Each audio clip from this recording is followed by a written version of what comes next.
इस प्रांगण में जो श्री जगत गुरु शंकराचार्य जी के नाम से है, देख करके ये साफ जाहिर हो गया कि अब की बार हमारे प्रत्याशी श्री ताबिश खान जी विधानसभा में जब दोबारा जाना इनका निश्चित है।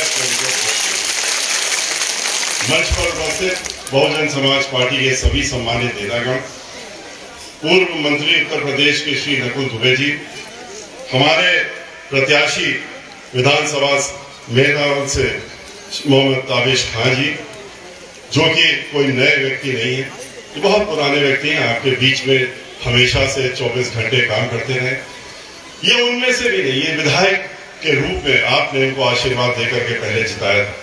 2007 से 12 के बीच में जब आपने श्री नकुल दुबे जी को, जब उन बहन मायावती जी ने, वो भी उसी समय जीत के गए थे और ये लोग एक साथ विधानसभा में थे, लेकिन श्री ताबिश खान जी को लोगों ने अब की बार दोबारा से विधानसभा पहुंचाने का मन बनाया है और ये सोचते हुए बनाया है कि उन लोगों को सबक सिखाना है जो दल बदलू, जो धोखा देते हैं, जो पाते यहां से, खाते यहां से और उसके बाद उसी थाली में छेद करते हैं। ऐसे लोगों को जो आज पहले कोई चुनाव कभी जीत नहीं पाए, जीते तो किससे जीते? बहुजन समाज पार्टी से जीते, आपके वोटों से जीते। बहुजन समाज पार्टी के समर्थकों ने जिताने का काम किया और उसके बाद वो पार्टी के विरोध में काम करते हैं।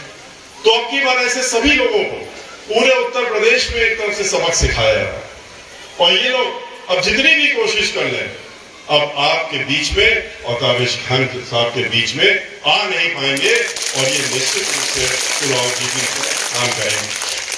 भाइयों, आज उत्तर प्रदेश में जो सरकार चल रही है भारतीय जनता पार्टी और भारतीय जनता पार्टी के सहयोगी लोग, इन्हीं की सरकार चल रही है। यहां पर भारतीय जनता पार्टी ने तो हाथ पांव डाल दिए जब उनको पता लगा कि ताबिश खान जी को बहन मायावती जी ने आशीर्वाद दे करके आपके बीच में आशीर्वाद प्राप्त करने के लिए उतार दिया है, तो उनकी नींद उड़ गई। उन्होंने तुरंत अपना कैंडिडेट हटा करके और दूसरी एक पार्टी के कैंडिडेट को उतारा। कहा ये हमारे सहयोगी हैं। वो सोचते हैं शायद ये उतारने से क्या होगा, दाग हट जाएगा, जो भारतीय जनता पार्टी के ऊपर दाग लग गया है क्या वो खत्म हो जाएगा? जो उत्तर प्रदेश की आम जनता जो अंदर से दिन गिन रही है, एक एक दिन गिन रही है, पूरे प्रदेश की जनता कब 10 मार्च आएगी और कब इनसे छुटकारा मिलेगा और कब ये अपने मठ में वापस जा करके और वहां पर बैठने का काम करेंगे, हम लोगों के बीच से हट जाएंगे।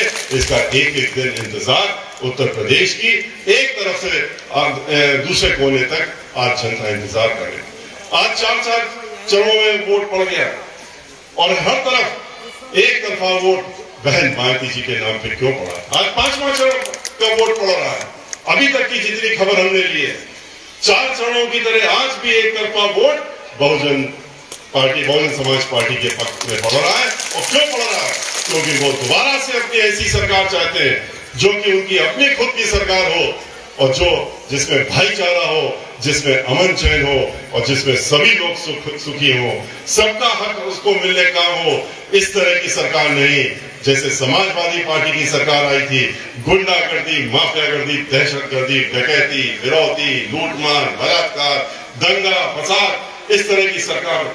उसके बाद भारतीय जनता पार्टी की सरकार जिसने की दहशत फैलाने का काम किया पूरे प्रदेश में, डराने धमकाने का काम खाली करते हैं, लोगों को पीड़न करने का काम करते हैं, विकास करने का कोई काम नहीं करते। इस बात से खुश होते हैं कि देखो हमने अल्पसंख्यक समाज के लोगों को कितना डरा रखा है, कितना धमकाया, हम तो बुलडोजर दिखाते रहते हैं, आए दिन धमकाते रहते हैं। इस बात से खुश होते हैं कि ब्राह्मण समाज के लोगों को देखो, हमने तो 500 से ज्यादा ब्राह्मण समाज के लोगों को मौत के घाट उतार दिया है, 100 से ज्यादा ब्राह्मण समाज के लोगों का एनकाउंटर करा दिया है।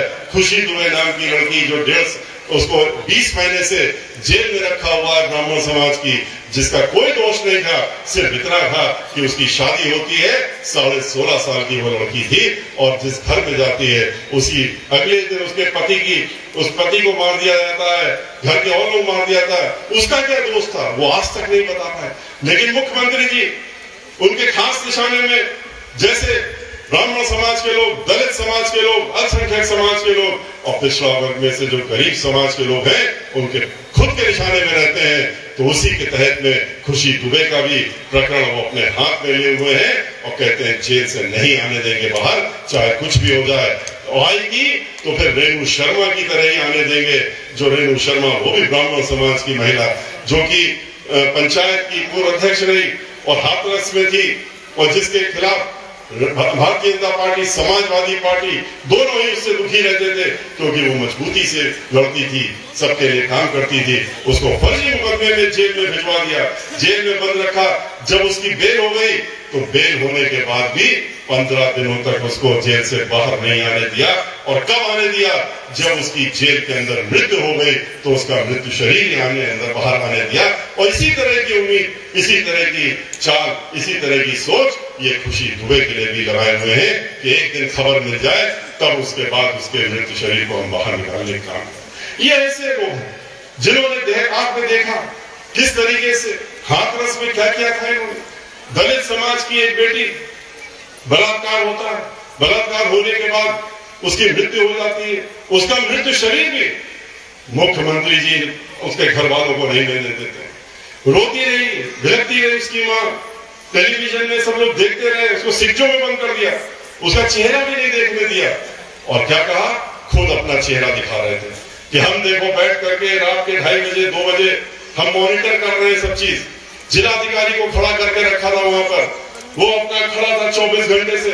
उससे कहा कि किसी भी हालत में इसका मृत्यु शरीर इसके परिवार वालों को नहीं मिलना चाहिए क्योंकि इसमें जो मुलजिम लोग हैं वो हमारे अपने हैं, हमारे खास लोग हैं, बिरादरी के हैं, उनको बचाना है, ये हमारा दायित्व है। इसलिए उसके मृत्यु शरीर को नहीं दिया। आपने भी देखा किस तरह से रात के 2:30 बजे घृणित कार्य हम सबने देखा कि जिलाधिकारी के आदेश पे और मुख्यमंत्री के निर्देशन कि एक उस बेटी का शरीर एक कांस्टेबल के माध्यम से खेतों में ले जा करके और मिट्टी का तेल डाल करके उसको जलाने का काम किया। ये भी सबने देखा पूरे प्रदेश में, पूरे देश में और विश्व में भी हम लज्जित हुए। इनको लेकिन कोई फर्क नहीं पड़ता। विकास का कोई कार्य 5 साल नहीं किया। समाजवादी पार्टी की तरह खाली अपने सफाई में कर लिया, अपने घर में कर लिया। जब 134 दंगे फसाद कराए समाजवादी पार्टी वालों ने तो वहां पर दंगे, एक तरफ दंगे हो रहे थे, एक तरफ वो सेवाई में नाच गाना देख रहे थे। उनको नाच गाना देखने से फुर्सत नहीं मिल रही थी। फिल्मी सितारों की वहां भीड़ लगा रखी थी और वहां पर आग लगी थी। तो ये समाजवादी पार्टी की सोच है। समाजवादी पार्टी और भारतीय जनता पार्टी आपस में मिले रहते और मिले नहीं होंगे तो दंगे कैसे होंगे? दंगे एक तरफा नहीं होते हैं, दंगे कराए जाते हैं, दंगे होते नहीं अपने आप। 134 दंगे, ये तो अफसोस इनके समाजवादी पार्टी वाले मनाते हैं। 16 दंगे रह गए, कम से कम 150 का तो हम बना लेते हैं मापदंड। कहते हैं अब की बार सरकार बन जाने दो, अब की बार 200 का सैकड़ा पार करेंगे, अब की बार हमें बार आने तो दो। जैसे कि भारतीय जनता पार्टी वाले कहते हैं 5 साल और दे दो, ब्राह्मण समाज को सबक सिखाएंगे, दलित समाज को सबक सिखाएंगे, अल्पसंख्यक समाज को सबक सिखाने काम कर रहे हैं, बुलडोजर दिखा के डराने का, धमकाने का। कहते हैं ब्राह्मण समाज को इस प्रदेश में नहीं छोड़ेंगे, प्रदेश के बाहर पलायन करने के लिए मजबूर कर देंगे। अभी तो 500 की हत्याएं हुई हैं, अभी तो 100 का एनकाउंटर हुआ है, अभी तो सब बाकी लोग बाकी हैं। लेकिन ये भूल जाते हैं कि उत्तर प्रदेश में ब्राह्मण समाज के लोग कोई ये 500 और 100 नहीं है। ब्राह्मण समाज के लोग 14% हैं और 14% 25 करोड़ में 4 करोड़ के ऊपर होते हैं, 5 करोड़ के लगभग होते हैं। किसको किसको मारोगे, कितनों को मारोगे, कितनों के अंदर दहशत फैलाने की कोशिश करोगे? एक को मारोगे तो 100 खड़े हो जाएंगे, 100 को मारोगे तो 1000 खड़े हो जाएंगे। ये इनको मालूम होना चाहिए। और अब की बात इन सब लोगों ने मन बना करके एक साथ तय कर लिया है कि अब की बार हम भाईचारे की सरकार दोबारा बनाने का काम करेंगे। और भाईचारा बना करके जिस तरीके से 2007 में ब्राह्मण समाज के लोगों ने बहुजन समाज पार्टी के साथ भाईचारा बनाया था और फिर भाईचारा बनाने के बाद आपने देखा किस तरह से पूर्ण बहुमत की सरकार बनी थी। लेकिन बहन मायावती जी ने भी जो वादा किया था उससे पीछे नहीं हटी थी। उन्होंने कहा था कि हम सब समाज के लिए करते हैं, लेकिन अगर ब्राह्मण समाज हमारे साथ इकट्ठा होता है, भाईचारा बनाता है, तो हम भी वादा करते हैं कि उसका खोया हुआ मान सम्मान स्वाभिमान हम लौटाने का काम करेंगे। और उन्होंने जब सब समाज के लोगों को अलग अलग उनका हक देने का काम किया। चाहे अल्पसंख्यक समाज के लोगों को 15 अगर मंत्री बनाने का मंत्रालय देने का काम किया, उन्होंने अगर दलित समाज के लोगों को उतनी संख्या में देने का काम किया, पिछड़े वर्ग के लोगों को और बढ़ चढ़ के देने का काम किया, तो लेकिन ब्राह्मण समाज को भी उन्होंने पीछे नहीं छोड़ा। जो वादा किया था उसको पूरा किया। उन्होंने 15 कैबिनेट मंत्रालय ब्राह्मण समाज के लोगों को भी दिए। नकुल दुबे भी आपके सामने बैठे, एक नहीं 7 मंत्रालय इनके पास है। और उन्होंने इतना ही नहीं, 1 दर्जन से ज्यादा एमएलसी बनाने का काम किया। ब्राह्मण समाज के लोगों को ब्राह्मण समाज का अध्यक्ष बनाया उन्होंने विधान परिषद में, और 30 से ज्यादा लोगों को चेयरमैन और वाइस चेयरमैन बना करके उनको कैबिनेट मंत्री का दर्जा देने का काम किया। 500 से ज्यादा ब्राह्मण समाज के सरकारी वकील बनाए, सबके बनाए, लेकिन 5,000 सरकारी वकील उन्होंने पूरे उत्तर प्रदेश में बनाए। 2000 तो खाली उच्च न्यायालय इलाहाबाद और लखनऊ में बनाने का काम किया। महाधिवक्ता भी ब्राह्मण समाज का बनाया, अतिरिक्त महाधिवक्ता भी बनाया, और चीफ स्टैंडिंग काउंसिल में उन्होंने सब समाज को देने के साथ साथ फिर ब्राह्मण समाज का भी पूरा उन्होंने उनको हक देने का काम किया। जो उन्होंने भाईचारा बना के दिखाया था, पूर्ण बहुमत की सरकार बनवाने का काम किया था, तो उसको उन्होंने वादा जो किया था उसको पूरा करने का काम बहन मायावती जी ने किया। क्योंकि बहन मायावती जी वो हैं जो कहती हैं वो करके दिखाते हैं। विकास तो उन्होंने कहा था हम करेंगे, पूर्ण बहुमत की सरकार आएगी, हमारी चौतरफा विकास किया था, याद तो करिए। खाली ये नहीं कि उन्होंने मेट्रो बनाया, उन्होंने एक्सप्रेसवे बनाया, उन्होंने इंटरनेशनल एयरपोर्ट बनाए, उन्होंने 1 दर्जन से ज्यादा यूनिवर्सिटी बनाई, उन्होंने 1 दर्जन से ज्यादा मेडिकल कॉलेज बनाए, अंतरराष्ट्रीय स्तर की यूनिवर्सिटियां बनाई, जिसमें कि अरबी फारसी यूनिवर्सिटी पूरे उत्तर प्रदेश में पहली यूनिवर्सिटी उन्होंने लखनऊ में बनाने का काम किया। उन्होंने नोएडा में इंटरनेशनल यूनिवर्सिटी बनाने का काम किया, जहां दलित समाज के लोग वहां जो पढ़ रहे थे उनको मुफ्त पढ़ाई के साथ साथ में मुफ्त उनको वजीफा दे करके विदेशों में भी भेजने का काम बहन मायावती जी ने किया। लखनऊ में एक यूनिवर्सिटी और बनाई अंतरराष्ट्रीय स्तर की, जो विश्व में अपने आप में अकेली एक यूनिवर्सिटी है। विकलांग जनों के लिए यूनिवर्सिटी बनाई, डॉक्टर शकुंतला मिश्रा के नाम से उन्होंने विकलांग जनों के लिए यूनिवर्सिटी बनाई, जो पूरे विश्व में अपने आप में अकेली है। और जहां 20,000 से ज्यादा विकलांग जन आज पूरे हर प्रकार के और वहां पढ़ने का काम करते हैं और अपना जीवन आगे का सुधारने का काम कर रहे हैं। बहन मायावती जी ने उत्तर प्रदेश जो अंधेरे में था, 6,500 मेगावाट बिजली खाली उत्पादन होता था, घंटे भर की बिजली आती थी, चली जाती थी, दिन भर नहीं आती थी, 2 दिन नहीं आती थी। 17 साल से उत्तर प्रदेश में एक भी नया कारखाना बिजली के लिए नहीं बना था उत्पादन के लिए। बहन मायावती जी ने 1 दर्जन कारखाने लगाने का काम शुरू किया, और 7 से ज्यादा उन्होंने कारखाने अपने कार्यकाल के अंदर पूरे भी करने का काम किया। और जब उन्होंने 7 बनाए कारखाने, तो जो 6,500 मेगावाट की बिजली थी वो उन्होंने 13,500 मेगावाट पहुंचाने का काम किया। अंधेरे से उजाले की तरफ उत्तर प्रदेश को ले जाने का काम उन्होंने उत्तर प्रदेश में। कभी सोचिए तो कौन कर सकता है, कौन ऐसी सोच रख सकता है? बहन मायावती जी के अलावा कौन ऐसी सोच रखेगा? आज उत्तर प्रदेश में 75 जिले हैं आपके पास। ये सारे आसपास के जिले किसकी देन है? बहन मायावती जी ने 75 जिले जो हैं उसमें से 23 जिले बहन मायावती जी की देन। उन्होंने नए जिले बनाए, और जब नया जिला बनता है 1/3 जिले बहन मायावती जी की देन। और जब एक जिला बनता है तो उसका समग्र विकास होता है, संपूर्ण विकास होता है। और वो उन्होंने करके उन सारे जिलों में करने का काम किया। उत्तर प्रदेश को उन्होंने फिर से विकास की तरफ ले जाने का काम किया। 29,500 अम्बेडकर ग्राम का उन्होंने समग्र विकास करने का काम किया। 29,500 प्राइमरी स्कूल बनाए, 5,500 से ज्यादा जूनियर हाई स्कूल बनाने का काम किया। चौतरफा विकास करके कानून द्वारा कानून का राज्य भी स्थापित किया। इनकी तरह नहीं कि धोखा देने का काम था।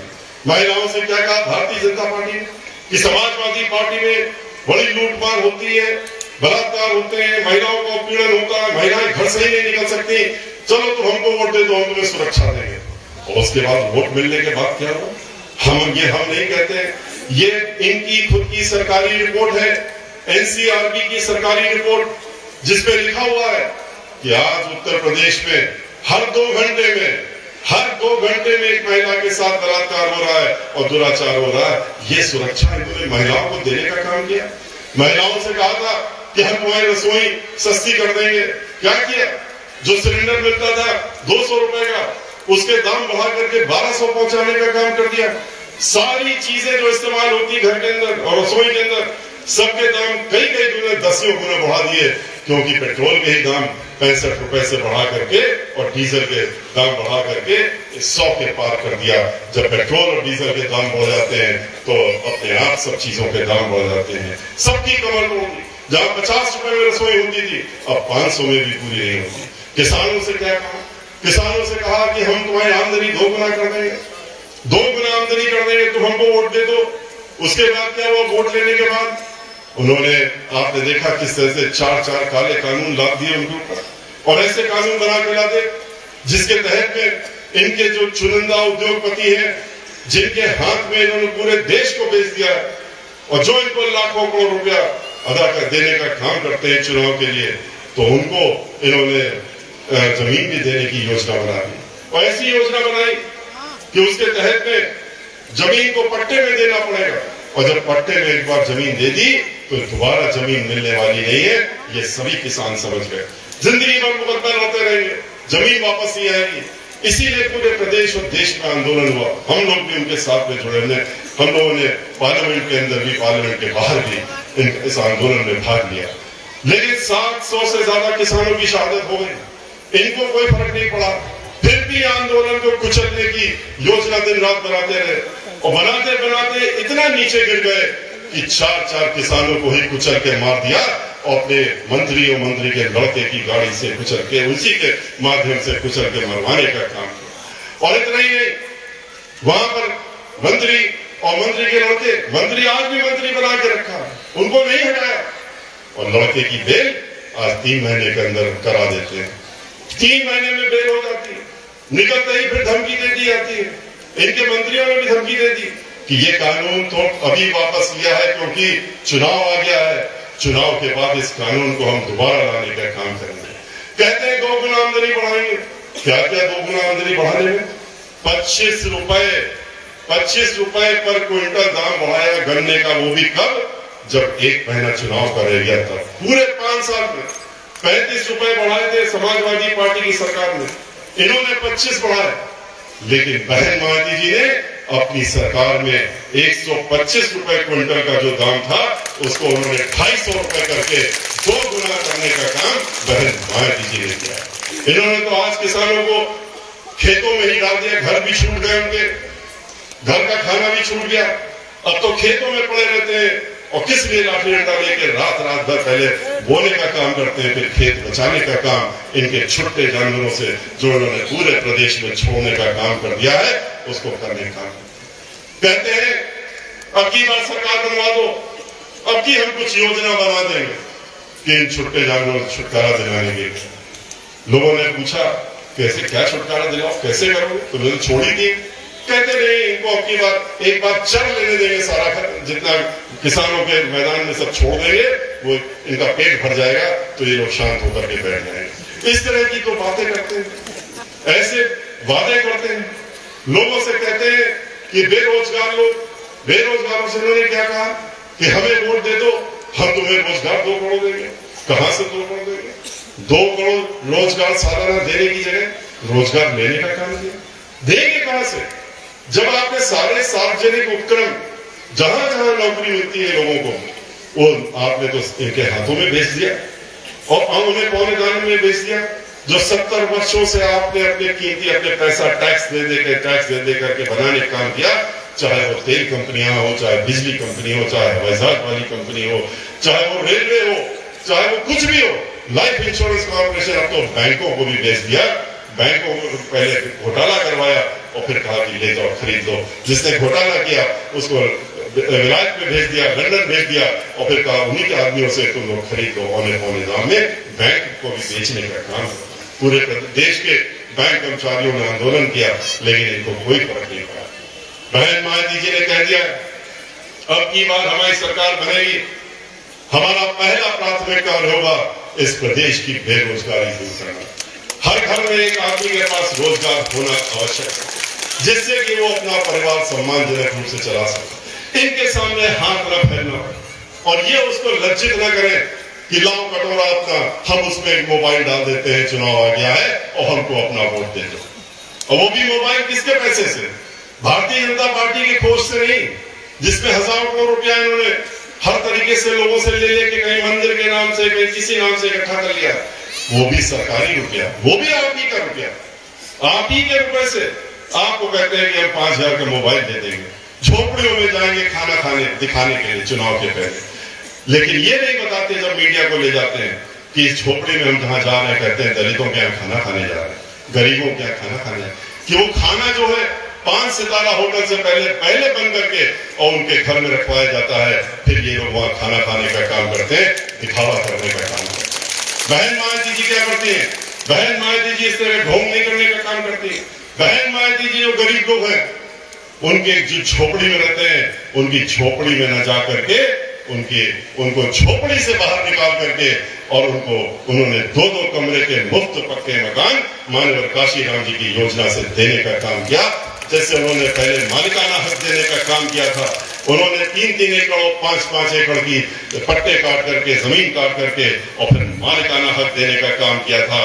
जो लोग जिनके पास जमीन नहीं थी उसी प्रकार से उन्होंने मुफ्त मकान भी देने का काम किया। और इन्होंने जो मकान बन रहे थे 20 लाख के ऊपर इस मकान बहन मायावती जी ने दे दिए थे। 80 लाख मकान जो बन रहे थे उसको समाजवादी पार्टी ने आते ही रोकने का काम किया और फिर भारतीय जनता पार्टी ने भी उसको बनने नहीं दिया और वो आज भी अचकचरे आधे जूते में पड़े हुए। लेकिन बहन मायावती जी ने कहा है आने दो कि हमारी सरकार कोशिश जितनी भी कर ले, धमकाने की कोशिश कर ले किसानों को कि अब की बार हम फिर काला कानून लाएंगे जैसे ही चुनाव हो जाएगा, लेकिन हमारी सरकार बनने के बाद हम कोई भी इस तरह का कानून, जितने भी इस तरह के कानून ये पारित कर ले, हमारे प्रदेश में ये लागू नहीं होंगे और हम सबको न्याय दिलाने का काम करेंगे। हम इनकी तरह खाली अपना एडवर्टाइजमेंट का काम नहीं करेंगे। हम जो ये 300 करोड़ रुपए भारतीय जनता पार्टी 300 करोड़ रुपया महीना इससे खर्च किया है सिर्फ विज्ञापनों में, अब तो 500 करोड़ कर दिया था आखिरी में, 20,000 करोड़ रुपया 20,000 करोड़ रुपया 5 साल में इसने अपने विज्ञापनों में खर्च किया, सिर्फ किस लिए? अपना चेहरा दिखाने के लिए। वो भी कहते हैं हम ऐसा चेहरा छपवाते हैं कि डर जाए लोग, चेहरा देखें और डर जाए, समझ सहम जाए। उस चेहरे को दिखाने के लिए 20,000 करोड़ रुपए खर्च कर दिए और ये बताने के लिए हम बड़ा भारी विकास कर रहे हैं। अरे कहीं विकास कर रहे होते तो जमीन में विकास दिखता, ये कागजों में विकास नहीं दिखता।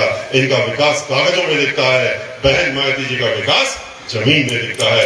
यही इनमें और उनमें फर्क। इन्होंने अगर यही 20,000 करोड़ रुपए लोगों के ऊपर लगा दिए होते, गरीबों के ऊपर लगा दिए होते, दवाई में लगा दिए होते, लोगों को ऑक्सीजन दिलाने में लगा दिए होते, जो 500-500 किलोमीटर से चल करके जो हमारे लोग दूसरे प्रदेशों में चले जाते हैं, जिनको अपनी बहन मायावती जी ने कहा है कि ऐसी जाने की किसी की जरूरत नहीं पड़ेगी, वो सब जो है भी बाहर वो भी अपने प्रदेश में वापस आएंगे, अपना खुद का रोजगार करेंगे, खुद की नौकरी करेंगे, सम्मानजनक जीवन व्यतीत करेंगे। लेकिन इन्होंने जो बाहर के लोग थे, जो वहां से धक्के मार के भगा दिए गए, जिनकी नौकरी खत्म हो गई, 500-500 किलोमीटर पैदल चल के लोग आए, सैकड़ों किलोमीटर सबने देखा, पूरे देश ने देखा, विदेशों तक वो चला कि किस तरीके से महिलाएं छोटे छोटे बच्चों को अपने कंधे में लाद करके सूटकेस में बांध करके और पैदल सड़कों में चलती चली आई, न खाने का सामान न पीने का सामान। लेकिन इनको फर्क नहीं पड़ा, ये तो 500 करोड़ रुपया अपने ऊपर खाली विज्ञापन पे लगाते हैं। अगर यही रुपया इन्होंने इसमें लगा दिया होता तो शायद ये लाखों लोग जो मर गए कोरोना में, उनको उनकी मौत ना होती, उनको ऑक्सीजन मिल गई होती, उनको दवाई मिल गई होती, उनको डॉक्टर मिल गए होते। अगर कैंप लगा दिया होता, खाना खिला दिया होता, खाना मिल जाता, बसें लगा दी होती, बसों में बैठ करके अपने घर आ जाते और आज वो जीवित होते और हम लोगों के बीच में, आज आप सबके बीच में यहाँ मौजूद होते और उनकी औलादें आज जो उनके माँ बाप दोनों कईयों के चले, सैकड़ों लोग चले गए, वो आज अपने अकेले ना होते, उनके माँ बाप उनके साथ में होते, लेकिन इनको इससे कोई फर्क नहीं पड़ता। आपने भी देखा किस तरीके से जलाने की जगह नहीं मिली, दफनाने की जगह नहीं मिली, लकड़ी नहीं मिली जलाने के लिए, लोगों गंगा नदी में बहाने काम किया, बालू में दफनाने का काम किया गंगा किनारे, जहाँ जानवरों ने नोच खसोट करने का काम किया। वो गंदे दृश्य में हम लोगों ने देखे, भयानक भयभीत होने वाले वो दृश्य भी हम लोग देखे, जो आज तक हम लोगों के दिल और दिमाग में बैठे हुए हैं और शायद इस जीवन भर कभी भी नहीं हट पाएंगे, लेकिन ये तो खुश होते रहते हैं अपनी पीठ थपथपाते हुए। इसलिए इन्होंने सबको धोखा दिया और इसीलिए हम लोग कहते हैं कि इनके धोखे में आप मत आइएगा, इनका असली चेहरा पहचानिए। एक साथ आप इन सारी बातों को ध्यान में रखेंगे, अपने आप समझ जाएंगे कि अब इनके जाने का वक्त आ गया। बहन मायावती जी ने रैली कर उनके साथ में था गोरखपुर, उनकी जो सभा थी उस सभा में उन्होंने जो अपनी बात रखी थी वो आप लोगों ने भी सुनी होगी। उन्होंने कहा कि अब वक्त आ गया है। वक्त किस चीज का आ गया है? वक्त आ गया है ये डराने धमकाने वाले, बुलडोजर दिखाने वाले ऐसे लोगों को उनके मठ में वापस पहुंचाने का वक्त आज आ गया है और उनको मठ में पहुंचाने का काम बहुजन समाज पार्टी और बहुजन समाज पार्टी की मुखिया करने का काम करेंगी। और ये जो बुलडोजर दिखा रहे थे, इनको खुद भी एहसास हो गया है कि आज जैसे एक तरफा वोट भाईचारा बनाते हुए बहुजन समाज पार्टी के हक में पड़ रहा है, तो उसको देखते हुए इनको भी समझ में आ गया है कि अब जो है इनका वक्त खत्म हो गया है। और इसीलिए आप पता लगा लीजिए किस तरीके से रोजाना 1-2 गाड़ी भर के और सामान मुख्यमंत्री का जो निवास लखनऊ में बना हुआ है वहां से भर भर के यहाँ के मठ में वापस जा रहा है।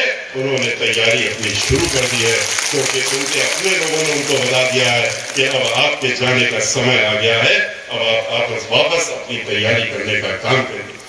मैं आपसे अनुरोध करूंगा इसीलिए कि आने वाला समय 3 दिन का समय है। इस समय में अगर आप ये सोचेंगे कि हमारे भाई श्री ताबिश खान जी ये जो है आपके बीच में हर घर आ जाएंगे, ये नामुमकिन है। हर मोहल्ले में आ जाएंगे, नामुमकिन है। हर गांव में आ जाएंगे, नामुमकिन है, क्योंकि 3 दिन का समय बचा है। 3 दिन के अंदर ये तभी हर घर में पहुंच सकते हैं, हर मोहल्ले में पहुंच सकते हैं, हर गांव में पहुंच सकते हैं, जब आप लोग जितने लोग यहाँ इतनी बड़ी संख्या में आज बैठे हैं, जो 24 घंटे का भी समय नहीं दिया गया। और 24 कल शाम को इन्होंने हमसे कहा कि हम अपने यहाँ मीटिंग रखना चाहते हैं। मुझे उम्मीद है कि मैं सोच रहा था 10, 20, 50 आदमी कौन रात भर में बुलाएगा, कैसे लोग आएंगे, लेकिन आज यहाँ पर आप लोगों को देख करके मालूम पड़ रहा है श्री ताबिश खान जी कितने आपके बीच में पहुंचे, कितने आपके चाहते हैं कि आप लोग इतने 12 घंटे में जब इतनी बड़ी संख्या में इकट्ठा हो सकते हैं और यहाँ पर आ सकते हैं इनको जिताने के लिए। तो अगर आप में से हर व्यक्ति, जिनको कि मैं इनको प्रत्याशी खाली कहने के लिए मानता हूँ, क्योंकि बहन मायावती जी ने इनको सिंबल दिया, इनको चुनाव लड़ाने के लिए मैदान में उतार दिया, आपकी बात को पहुंचाने के लिए विधानसभा में इनको उतारा है। लेकिन सही मायने में हमारी निगाह में तो आप सब लोग जितने यहाँ पर बैठे हैं, आप सब हमारे प्रत्याशी हैं। और आप अगर प्रत्याशी हैं, एक बार आप ये निर्णय ले लेंगे, एक बार इस बात को आप समझ लेंगे और आप मान लेंगे कि आप अपने लिए चुनाव लड़ रहे हैं, अपनी सरकार बनाने के लिए लड़ रहे हैं, अपना भविष्य बनाने के लिए लड़ रहे हैं, अपने क्षेत्र को ठीक करने के लिए, आने वाली पीढ़ी को ठीक बनाने के लिए, उनका भविष्य बनाने के लिए कर रहे हैं। और आप हमारे प्रत्याशी हैं और आप खुद अपने जैसे प्रत्याशी मान लेंगे। 1 मिनट नहीं लगेगा, यहाँ से सभा खत्म होते ही होते आप सभी लोग चिंता में बैठ जाएंगे कि अब तो हमारे पास 3 दिन बचा है और हम प्रत्याशी, हमें तो चुनाव लड़ना है, हम कैसे वोट मांगे, कैसे सब जगह जाए, अपने आप तरीका ढूंढने लगेंगे आप और इनसे कहेंगे तुम जहां जा सकते हो जाओ, बाकी हम लोगों को पर छोड़ दो। हम लोग घर घर जाके श्री ताबिश खान बन करके, मोहम्मद ताबिश खान बन करके और हम लोग वोट मांगने का काम करेंगे और आपको जिताने का काम करेंगे और विधानसभा में ऐसे वैसे जिता के नहीं भेजेंगे, इतनी बड़ी संख्या में वोट लेकर के भेजेंगे और डाल के आपको भिजवाएंगे कि आपके जो विरोधी लोग हैं उनकी जमानत जब्त करा करके इनको विधानसभा में भेजने का काम आप लोग निश्चित रूप से करने का काम करेंगे। अपनी बात समाप्त करने के पहले मैं एक बात आपसे कहते हुए अपनी बात समाप्त करूंगा और वो ये है कि आप जब चुनाव के वोट डालने जाएंगे उस दिन जो हमारी नेता हमेशा से कहती है, हम लोगों को सिखाने का काम करती है, आपको भी मालूम है ये बात, वो कहती है उस दिन घर में मत बैठ जाना, पहले सुबह उठ करके अपना स्नान दान पूजा पाठ नाश्ता खाना पीना बनाने का काम बाद में करना, सबसे पहले जा करके लाइन लगा करके और वोट डालने का काम करना और वोट डाल करके तब ये सारे काम करना। इसके साथ साथ में मैं यही अनुरोध मेरा भी आप लोगों से, लेकिन इसके साथ में एक बात बताना चाहता हूँ कि जिस दिन आप वोट डालने जाएंगे 3 तारीख को आपका वोट पड़ रहा है, जब आप अपने बूथ में जाएंगे आपको 2 मशीनें दिखेंगी, एक बड़ी मशीन होगी, एक छोटी मशीन होगी। बड़ी मशीन में आप देखेंगे कि इनका नाम लिखा हुआ है मोहम्मद ताबिज खान, और इसके साथ साथ में हाथी का निशान भी दिखेगा। उसी के सामने बटन होगी, उस बटन को आपको दबाना होगा। एक छोटी मशीन भी रखी होगी, उस छोटी मशीन में कोई बटन नहीं होगी। जब आप इस बटन को दबाएंगे और कस के दबाएंगे और दबाए रखेंगे तो वहां पर एक लाइट जलेगी, एक छोटी मशीन, उसमें मोहम्मद ताबिज खान का नाम दिखेगा आपको। नाम के साथ साथ में हाथी का निशान भी दिखेगा, और दबाए रहते रहते एक घंटी बजेगी। उसके बाद वो एक पर्ची उसके अंदर होती है, वो कट करके उसी डब्बे में चली जाएगी अपने आप। तब समझिएगा आपका सही वोट पड़ा।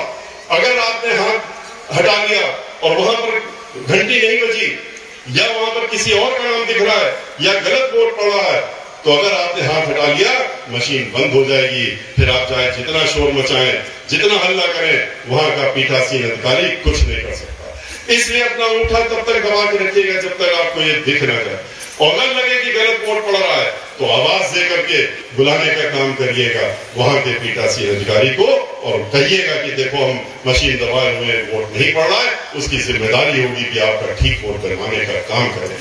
आज ये हाथी जो 10 फरवरी को पश्चिम से चल करके 4 चरणों में चलते हुए आज 5वें चरण में अपना वोट डलवाने का काम करते हुए बहुत तेजी से बढ़ते हुए 6ठे और 7वें चरण की तरफ जा रहा है। ये हाथी बहुत उसने अपनी रफ्तार बढ़ा दी है और